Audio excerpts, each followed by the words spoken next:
नमस्कार दोस्तों, चलिए जानते हैं उत्तर प्रदेश की फटाफट 50 बड़ी खबरों को सिर्फ 10 मिनट में। लेकिन उससे पहले आप यह वीडियो किस जगह से देख रहे हैं, हमें कमेंट में ज़रूर बताएं। यूपी के 6 जिलों में आज बारिश का अलर्ट जारी किया गया है। मौसम विभाग के अनुसार 28 सितंबर तक बरसात होने की संभावना है। राज्य में अब तक सामान्य से 5% कम बारिश दर्ज की गई है। किसानों और आम लोगों को राहत मिलने की उम्मीद है।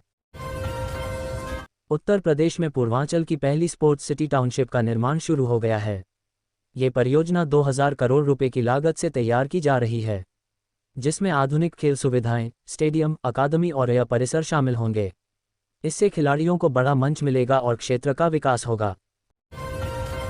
गाजियाबाद में डेंगू का लावा मिलने पर भारी जुर्माना लगाने का प्रस्ताव मंजूर हो गया है। स्वास्थ्य विभाग ने इसे लागू करने के लिए डीएम की अनुमति ली है। नागरिकों को स्वच्छता बनाए रखने और पानी जमा न होने देने की चेतावनी दी गई है ताकि डेंगू फैलने से रोका जा सके। लखनऊ में तेंदुए के साइटिंग्स के बाद दहशत का माहौल। लोग बच्चों को स्कूल भेजने में डर रहे हैं। प्रशासन ने सर्च अभियान शुरू किया है, लेकिन अब तक तेंदुए का पता नहीं चला।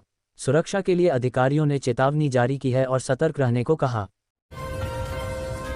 नोएडा में आवारा कुत्तों के लिए 10,500 फीडिंग पॉइंट्स बनाए जाएंगे। इससे डॉग फीडर्स को परेशान नहीं होना पड़ेगा और कुत्तों को नियमित भोजन मिलेगा। प्रशासन ने साफ सुथरे और सुरक्षित फीडिंग सिस्टम की योजना बनाई है ताकि नगर में स्ट्रे डॉग्स के लिए समस्या कम हो। यूपी में मिशन शक्ति के तहत 25 धार्मिक स्थलों पर कार्यक्रम आयोजित किए जाएंगे।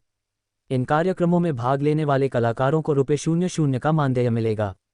प्रशासन ने इस पहल के माध्यम से सांस्कृतिक गतिविधियों को बढ़ावा देने और धार्मिक स्थलों पर आयोजन सुनिश्चित करने की योजना बनाई है।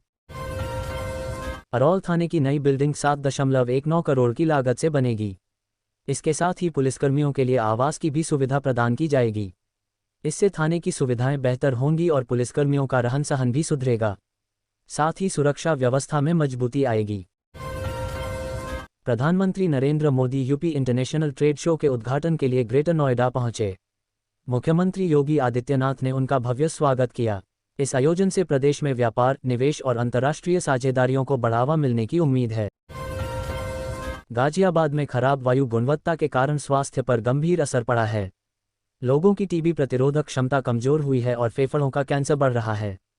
विशेषज्ञों ने प्रदूषण कम करने और स्वच्छ हवा सुनिश्चित करने की चेतावनी दी है ताकि स्वास्थ्य संबंधी जोखिम घट सके। उत्तर प्रदेश में दशहरा से पहले 27 जिलों के लोगों के लिए खास तोहफा घोषित किया गया है। इससे नागरिकों को सीधा लाभ मिलेगा। सरकार ने लाभार्थियों की सूची जारी की है, जिसमें शामिल जिलों और लाभों की पूरी जानकारी चेक की जा सकती है। गोरखपुर रेंज पुलिस ने पशु तस्करों के ठिकानों पर छापा मारा। इस कार्यवाही में 10 वाहन जब्त किए गए। पुलिस ने अवैध गतिविधियों को रोकने और पशु तस्करी के मामलों में कड़ी कार्रवाई सुनिश्चित करने का दावा किया है। दिवाली से पहले छात्र छात्राओं को सीएम योगी आदित्यनाथ ने तोहफा दिया है। इसी महीने से वजीफा वितरण की प्रक्रिया शुरू होगी। इससे विद्यार्थियों को आर्थिक मदद मिलेगी और उनकी पढ़ाई में सहयोग मिलेगा। मुरादनगर में लोग बिना भुगतान 100 करोड़ रुपए से अधिक की बिजली उपभोग कर चुके हैं। बिजली विभाग ने इसका आंकड़ा साझा किया है और अब इस अवैध उपभोग के खिलाफ कार्यवाही की तैयारी चल रही है। भुगतान न करने वालों पर जुर्माना और कानूनी कार्यवाही भी हो सकती है। अब आधार पंजीयन की प्रक्रिया तेज होगी और डाटा अधिक सुरक्षित रहेगा। नई तकनीकों के इस्तेमाल से पंजीकरण में आसानी होगी। साथ ही व्यक्तिगत जानकारी की सुरक्षा भी सुनिश्चित की जाएगी, जिससे लोग बिना देरी और चिंता के आधार बना सकेंगे। गोरखपुर जंक्शन पर ट्रेनों का संचालन 13 घंटे तक ठप रहा। इस दौरान नागपुर समस्तीपुर स्पेशल ट्रेन का मार्ग बदल दिया गया। रेलवे ने यात्रियों को असुविधा से बचाने के लिए वैकल्पिक व्यवस्था की और आगे की जानकारी देने की चेतावनी भी जारी की। यूपी के गोरखपुर जिले में गांव-गांव पैम्फलेट चस्पा किए जा रहे हैं। प्रशासन ने ड्रोन उड़ाने पर सख्त कार्यवाही की चेतावनी भी दी है। ये कदम सुरक्षा और निगरानी बढ़ाने के लिए उठाया गया है ताकि अवैध गतिविधियों पर नियंत्रण रखा जा सके। संगीत यूपी पुलिस ने 2 दिन में 6000 से अधिक लोगों को पकड़ा, लेकिन सभी को वार्निंग देकर छोड़ दिया। इसकी वजह ये थी कि अधिकांश लोग सुरक्षा नियमों का पालन नहीं कर रहे थे, पर गंभीर अपराध में शामिल नहीं थे। पुलिस ने जागरूकता बढ़ाने और नियम पालन सुनिश्चित करने के लिए ये कदम उठाया। उत्तर प्रदेश के प्राथमिक विद्यालयों में 5352 विशेष शिक्षकों की नियुक्ति की जाएगी। भर्ती प्रक्रिया जल्द शुरू होगी।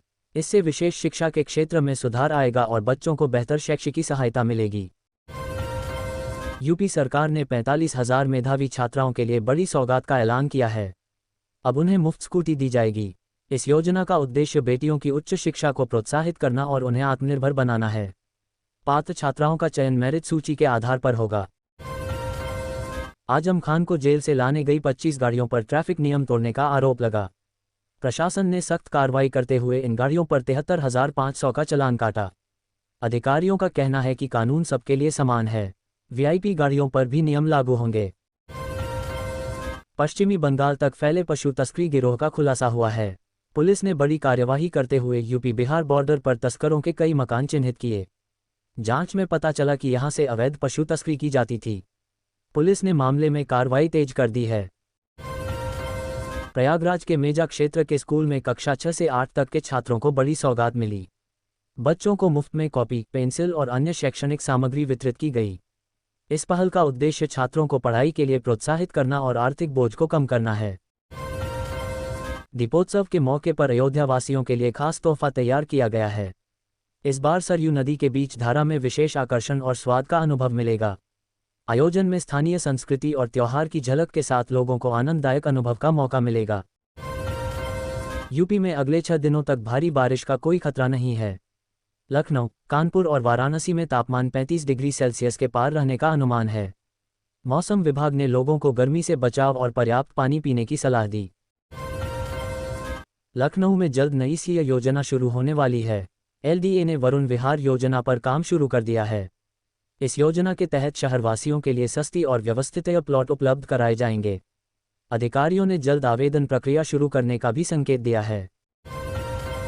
यूपी सरकार ने राज्य में तेज रफ्तार और बेहतर कनेक्टिविटी के लिए नया प्लान तैयार किया है।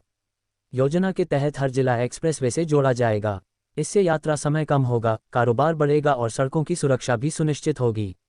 विकास के लिहाज से यह बड़ा कदम माना जा रहा है। यूपी सरकार ने सरकारी विभागों में संविदा भर्ती प्रक्रिया में बड़ा बदलाव किया है। अब चयन प्रक्रिया और मेरिट सूची अधिक पारदर्शी होगी। साथ ही उम्मीदवारों को सैलरी की जानकारी पहले ही मिल जाएगी। इसका उद्देश्य भर्ती में जल्दता और पारदर्शिता सुनिश्चित करना बताया गया है। यूपी में दुर्गा प्रतिमा विसर्जन के लिए सड़कें 2 अक्टूबर से पहले गड्ढा मुक्त कर दी जाएंगी। पीडब्ल्यूडी ने इसके लिए 400 करोड़ रुपए जारी किए हैं। अधिकारियों ने कहा कि सभी मुख्य और मार्गस्थल समय पर तैयार होंगे ताकि त्योहार में आवागमन सुगम और सुरक्षित रहे। यूपी सरकार ने हर जिले में स्वदेशी मेला लगाने का आदेश दिया है। इस पहल का उद्देश्य स्थानीय उद्योगों और हस्तशिल्प को बढ़ावा देना है। मेले में ग्रामीण और शहरी क्षेत्रों के उत्पाद प्रदर्शित होंगे, जिससे रोजगार के अवसर बढ़ेंगे और आर्थिक विकास को बल मिलेगा। सीएम योगी ने यूपी के कई सरकारी संस्थानों में बड़ा फैसला लागू किया है। इस निर्णय का उद्देश्य प्रशासनिक प्रक्रियाओं को सुधारना और कार्यक्षमता बढ़ाना बताया गया है। अधिकारियों ने कहा कि नए नियमों के तहत कर्मचारियों और छात्रों को बेहतर सुविधाएं और पारदर्शिता सुनिश्चित होगी।